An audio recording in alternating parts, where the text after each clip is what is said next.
let me ask you, how many of the people here have a regular meditation practice?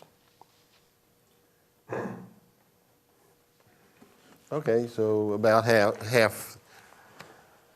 And so what we'll be talking about tonight is what is preventing you from having a regular meditation practice, and if you have a regular meditation practice, what sort of difficulties you run into and what you could do about them. So that's what I hope to cover. But before we do that, I thought we'd do a little meditation. And if you have a practice, you could do that. But I'm going to teach you a mantra meditation that you could try out if you wish. And the mantra meditation is simply a sound. We'll use the sound Ima. And what you do is you repeatedly think very gently the sound Ima. Ima. Can you repeat it with me? Ima, Ima. It doesn't have to be a distinct thought. It could just be a very quiet Ima. So we'll close our eyes and repeat the mantra. And we'll meditate for about 10 minutes.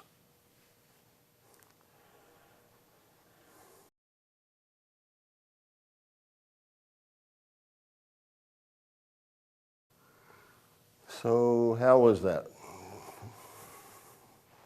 Anybody? Huh? Long.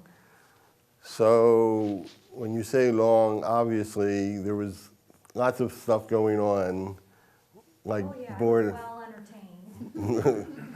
Right. So this is what meditation is. Meditation isn't some ideal state or process, or it's not even well defined. It's having a point of focus. It could be a sound or the breath or just your awareness, and either quickly or eventually your mind takes off and other things grab your attention, and then eventually you bring it back to the point of focus.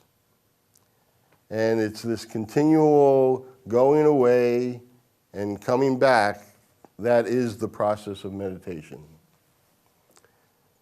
And so that's one of the barriers we have with meditation, is that we think that there's some right way of doing it, or that we're not doing it right, or it doesn't feel right. And meditation doesn't feel any particular way. From one meditation to the next, there's a broad range of actual experience.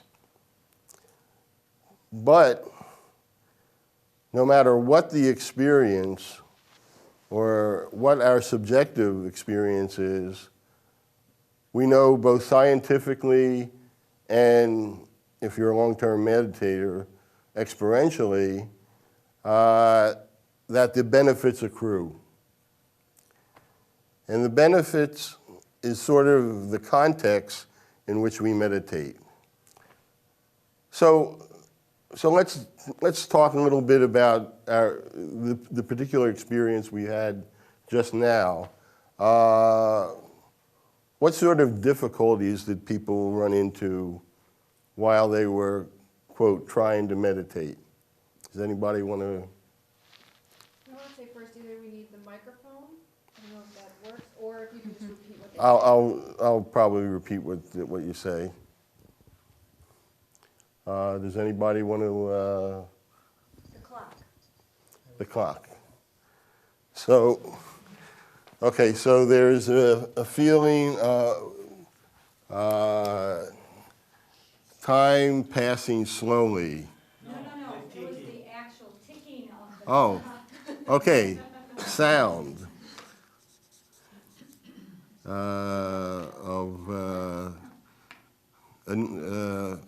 and imply the annoying sound, right?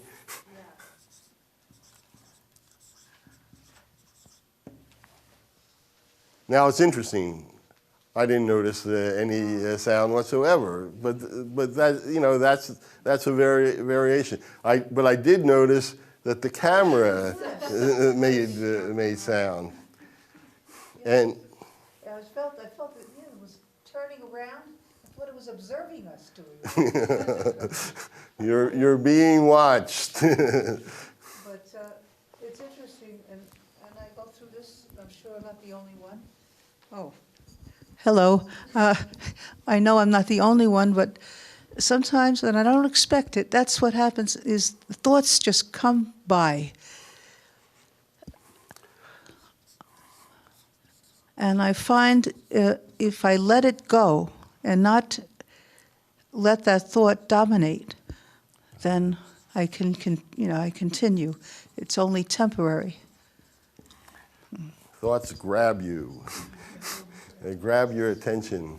Yeah, go on, Jeff. Well, speaking of thoughts, it was, for me, actually, this was probably one of the most quiet experiences as to what I normally have. But what kept coming in were thoughts about brief little conversations I've had with various members of this group as I walked in. And those were the only intrusions.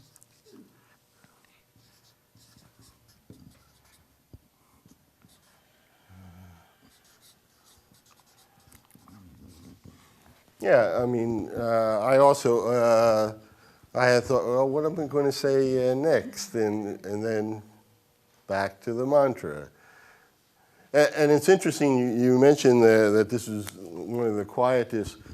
One of the things you notice is that if you meditate in a group, it seems to be you're quieter than when you're meditating by yourself. So any time you have a chance to meditate with somebody else, the experience it feels better. Not that you get any more benefit again, but the experience of quietness seems to be more prevalent in a group. The thing that I really noticed was internal physical sensations. So all of a sudden I was really aware of the bone on the top of my foot. Which I don't normally think of, but there it was, and then my ankle is itching, and this part, and that was distracting. Right. That's when our attention quiets down,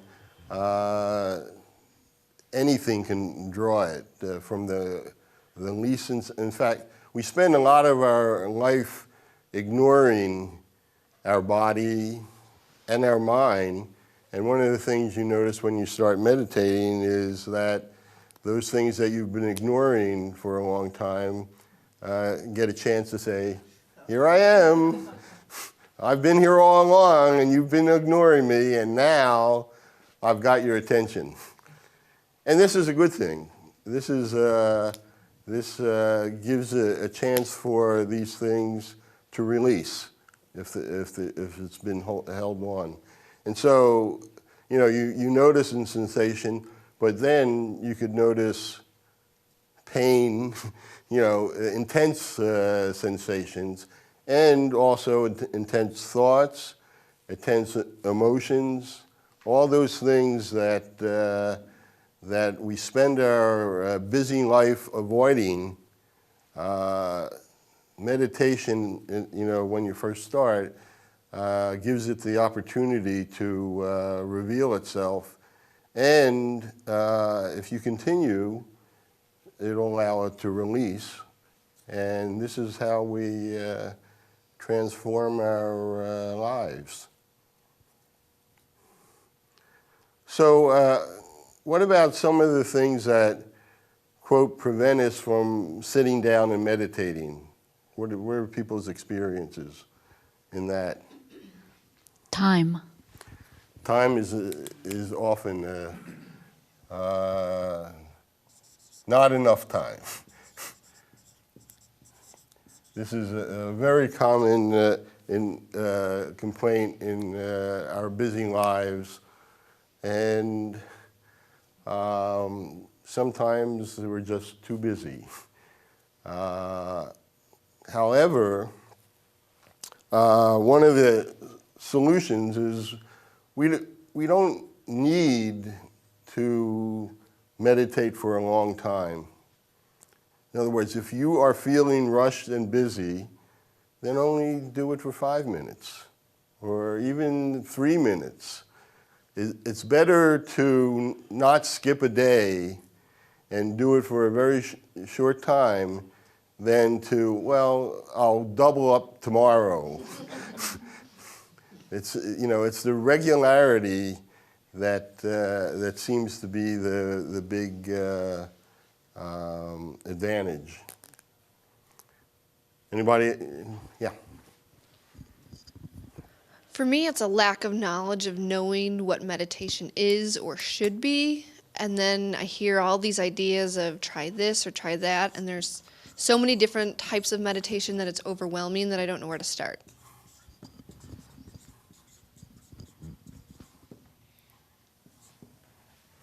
Yeah, what kind of meditation, or what technique should I use? Yeah, with our who else? Who has solved that problem in our experience? What do people do to zero in on a type of meditation that they're?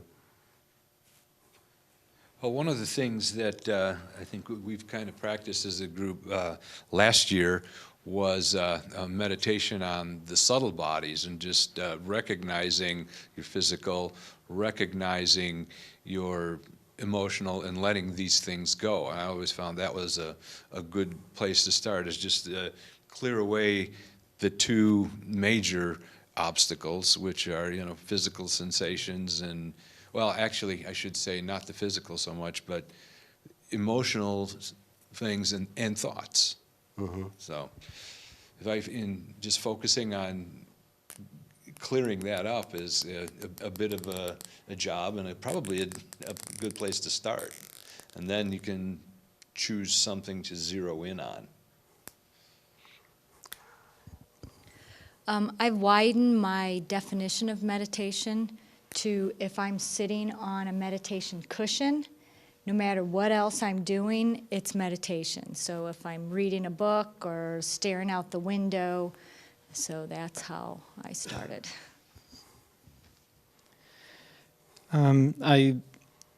Sometimes I feel like meditating in one way, and then there are some periods that I meditate in a different way. I don't know if that works for everybody, but I do what I feel like doing at the moment. Sometimes my mind is more active and wants to do something that is, involves more either inquiring or visualizing, and sometimes I just watch.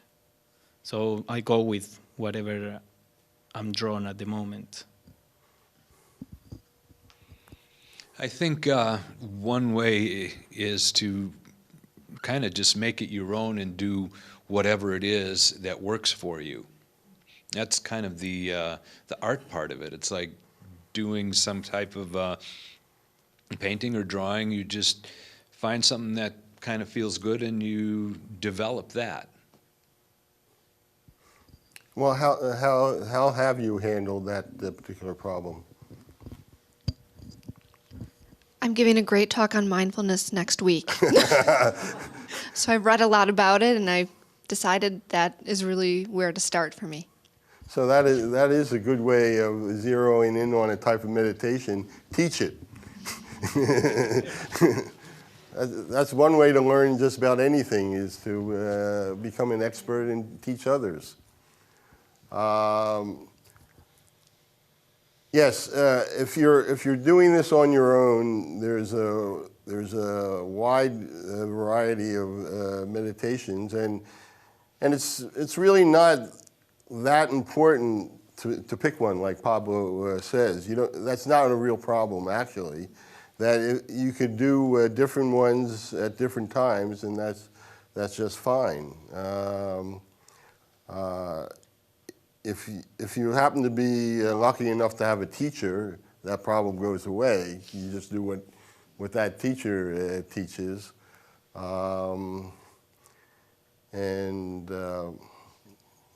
But that's good. What other difficulties that people have? I usually sometimes pick a meditative quote from some of the teachers in that passage, and that helps me to begin to quiet and focus on that quotation to start with.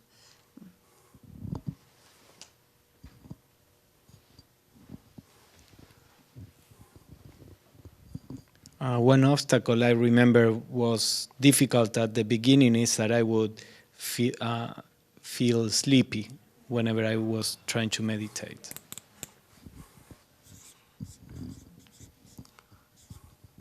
Sleeping isn't meditation?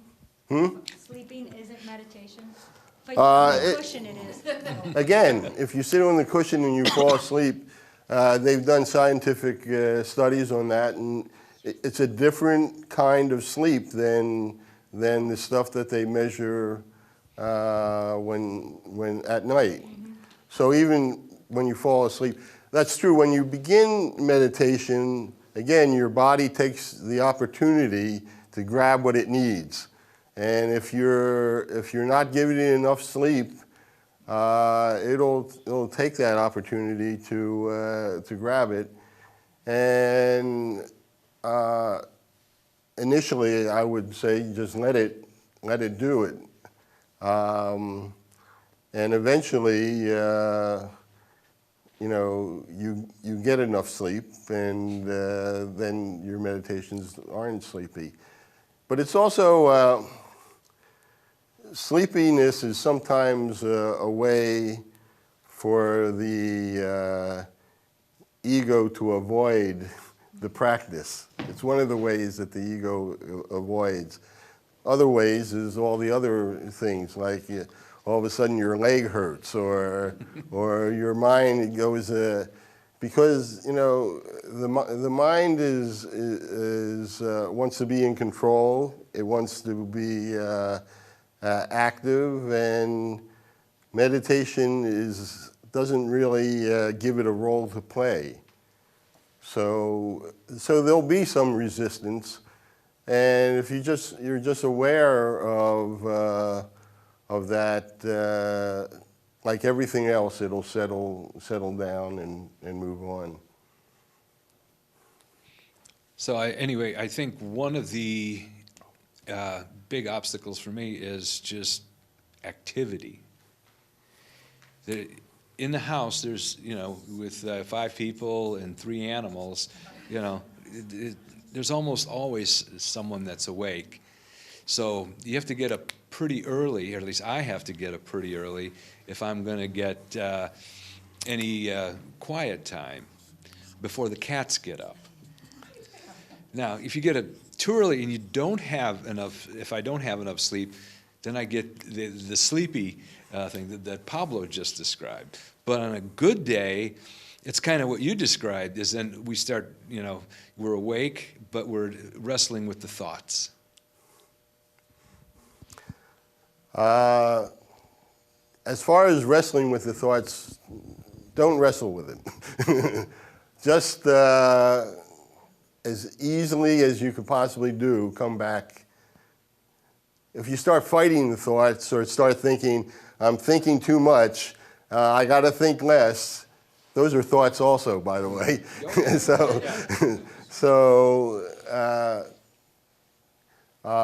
In meditation, there's a lot of allowing going on. And so we allow the mind we give it a little rope, but then we gently pull it back.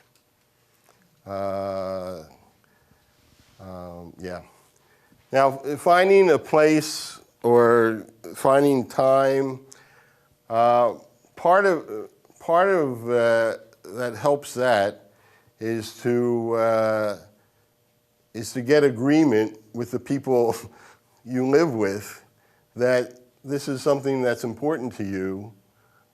This is something that you need to do, and get some agreement that, you know, when Dad's meditating, let's be a little quieter, or you know, this door is closed with a sign, I'm meditating.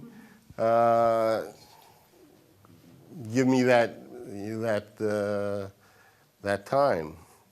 The other thing, so part of it is external and getting agreement with our environment. Part of it is internal, in that in order to have a regular meditation practice, we sort of have to have a context in which to do this. And the context that the Theosophical Society, you know, is about is self-transformation. So, or brotherhood. Both of those things are contexts in which meditation is a means to self-transformation in order to promote compassion and brotherhood.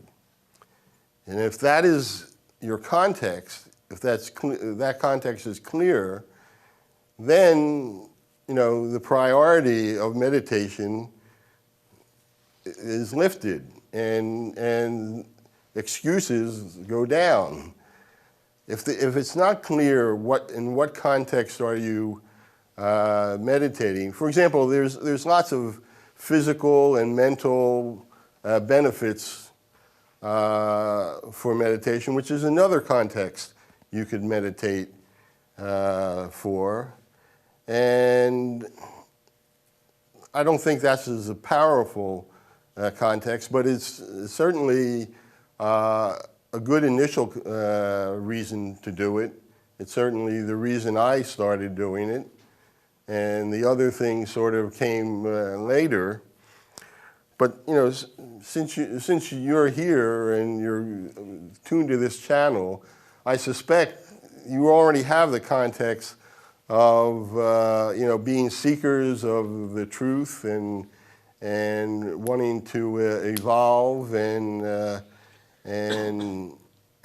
support the evolution of other people.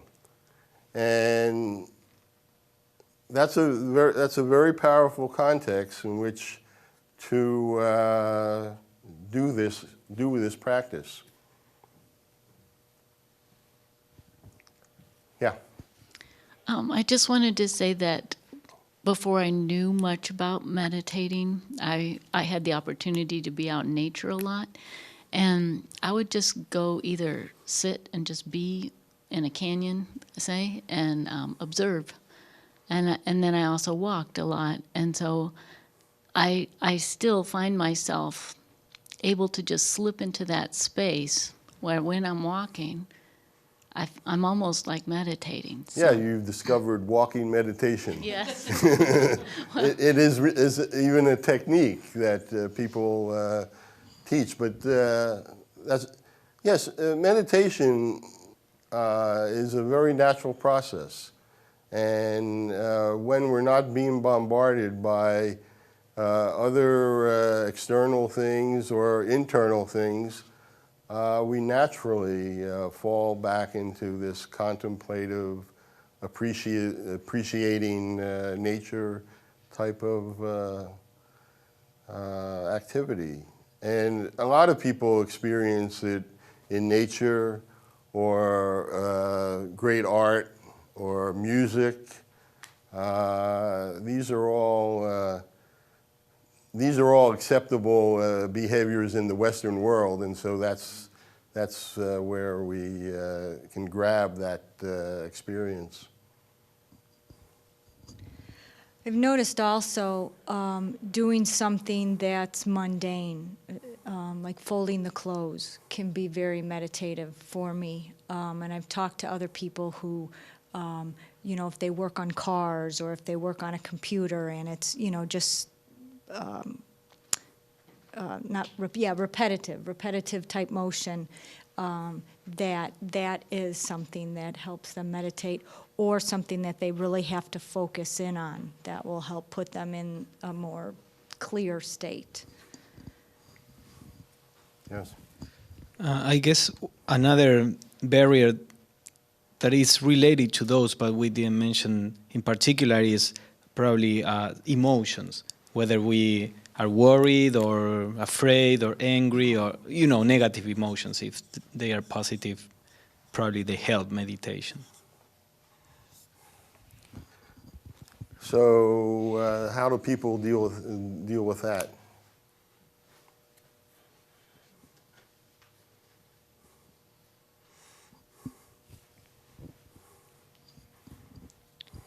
My thought would be that all emotions, positive or negative, actually could be a hindrance or a barrier, because then you get so caught up in that and thinking about, I'm so happy this happened, and I'm not actually focusing on the meditation.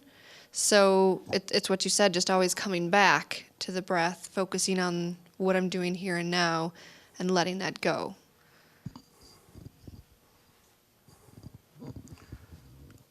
Yeah, emotions can be a real difficulty, and most meditation instructors sort of recommend experiencing the emotion and more experiencing the sensation that the emotion is attached to, as emotions usually are a combination of sensation and story. Most emotions have a story attached to it, as well as a physical sensation.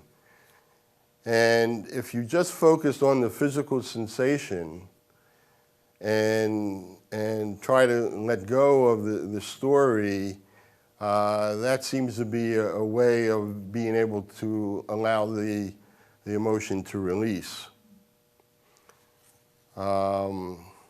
But it doesn't always work. I mean, if the emotions are so really overwhelming, meditation may not be the only thing you need to do. You may need to seek help with other modalities. Meditation is not the solution to every problem. In fact, the Theosophical Society recommends, 3 prongs of approach to transformation. Meditation is one of them. The other 2, of course, is study and service. And both of those also help release some of the things that we've been talking about, and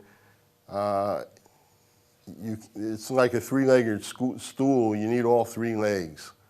So don't expect meditation to solve all the problems. However, meditation is probably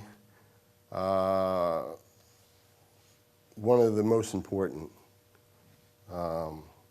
The other thing is, I talked about context for meditation. If you look at meditation as a form of service, now how do you make that leap? I mean, here you are sitting by yourself, and you're selfishly trying to get rid of your problems. How is this service? Well, let me tell you, if you meditated for a while, the people around you will appreciate it a lot, because you're going to be less grumpy. You're going to be you're going to be happier. They'll be happier.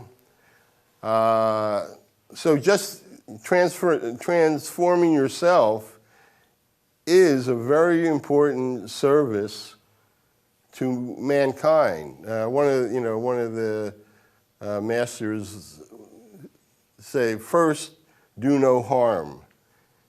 And if you don't meditate regularly, unaware, you're doing a lot of harm. You're walking around and you're knocking over things and you're insulting people and you're spewing your emotions around and people react to it. And if you could, modify that, they may not go up and say thank you, but believe me, they'll be appreciative. So again, the context. The fact is that we're all connected and we're always interacting, and anything you could do to improve your state of mind affects everybody else.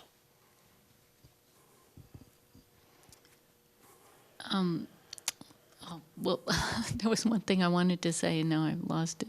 But another was that could you speak about the fact that people, like in a group meditating together, I mean, it's not only self-transformative, it seems to also have a wider range. Yeah. So one of the things that we often miss, being wrapped up in our own world, our own thoughts, our own emotions, is that there is this connection. You could, if you're more material oriented, you could talk about it as a connecting energy. And certainly, when a group meditates, there's a collective energy that is creative through our so-called individual efforts.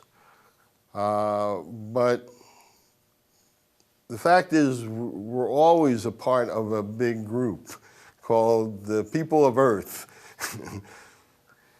and there's an energy associated with that.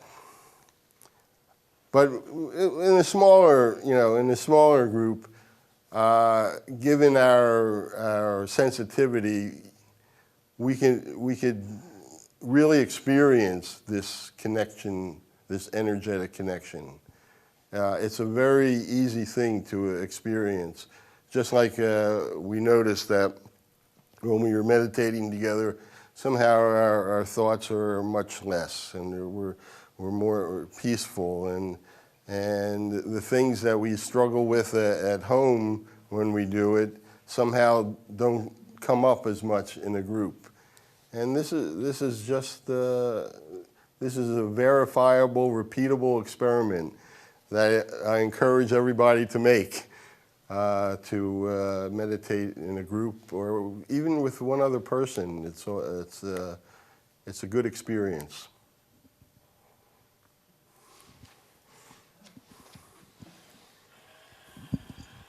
I deal a lot with emotions, but emotions shouldn't be just given a negative name, because emotions can be positive. Happiness, light of heart, so, some emotions can be helpful in meditating. And peacefulness, creating, emotions can be used to create and help in letting go, and just following with peace. Emotions can be also of peacefulness and caring, which could lead us. Right. Help. So the positive emotions of love and compassion and joy, and these are both the result of your spiritual journey and the experience. The experience. It tells you you're going in the right direction.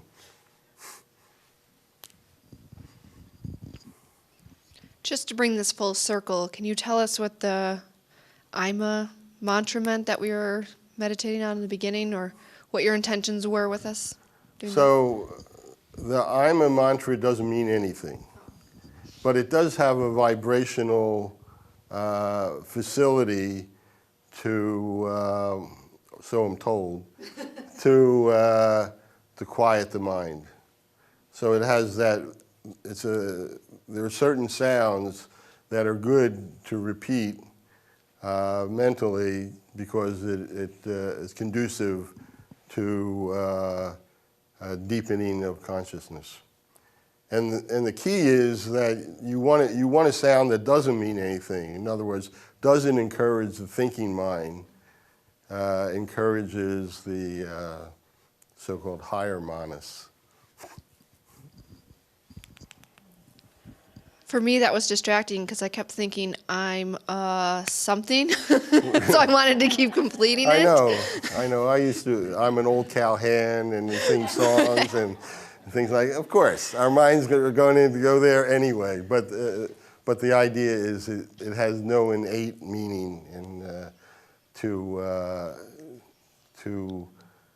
get you off just the repeating of the sound.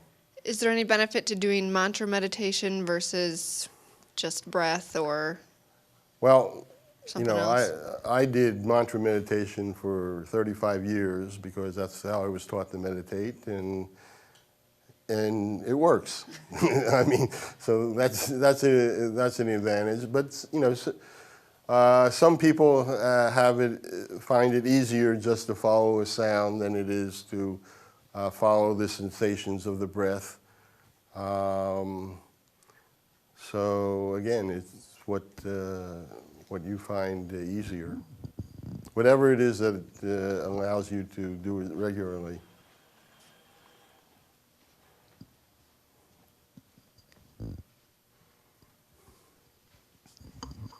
Ed, I want to get back to something that you were talking about before and something that Diane touched on, emotions as a barrier. Not when you're beginning to meditate or learning to meditate, but once you've established a routine or a practice, I think it's very helpful to look at emotions in a very detached way and say, oh, there's an emotion. Just as you are watching thoughts come and go, you watch emotions. And you're right, sometimes emotions are going to just ruin a good meditation. But if you can look at, oh, there's John getting angry. What's bothering John? Yes, you're interrupting things, but you'll find that you get an opportunity to look at things differently, and meditation might be a good forum for that personal investigation. Yeah, remember, there's no right reason or right way of meditating. This is your life. You get to spend the time the way you want it. And so I've used meditations to do, solve problems, to, do psychological issues. It wasn't part of the quote TM program, but you get to use your time the way you think it's best. So I wouldn't encourage you to use every meditation like this, but for exceptional things, I would definitely not feel guilty about using meditation for these purposes. In doing the I Am meditation, I found a problem with cadence and pacing. I wanted to do it twice per breath and then once per breath, and I'm wondering, am I doing it right? Am I doing it wrong? I'm trying to, eventually I settled on, it seems that my mind was a little quieter if I were to do it on my exhale just once and not just say, I am. Uh-huh. And so you sort of touched on that and saying, there is no wrong way to, but Right. it seems like there might be. This is for the long haul. So you in any given meditation, you may want to play these games with meter and that's what happens. And then the next meditation will be completely different. Yeah, I think that's part of what we need in meditation, certain flexibility and see how to adapt. Maybe even a noise, if there is a noise, make it that the focus of meditation. I also had to spend some time to find the rhythm of the mantra with my breathing, because it was like more natural. Then the clock began to be too loud, so I started doing it with the clock. Now this clock has 3 sounds, so I had to add another syllable there. Had to add an om. So, but This is how the mind works. but then once you get it, you go into it. Right. We need to be just flexible, I guess. I have a question, and maybe other people have had this experience. I don't know. This is fairly recent for me. When I've been meditating, afterwards, I get up and start walking, and I'm dizzy. I feel like I'm not oriented correctly or something. And it may take a while, sometimes half a day, before I get back. So I'm just wondering if other people have this experience. It kind of made me afraid to do it again, But I've also done it a long time, and this is fairly new for me. So, anyone else have that kind of dizziness? You checked your blood pressure at the doctor? No. That would be my first thought. Yes, I think several people may feel something like that for longer or shorter time, but sometimes it takes a little, time for the full consciousness to come to. Where I notice it is that if somebody asks me something, I may not remember it.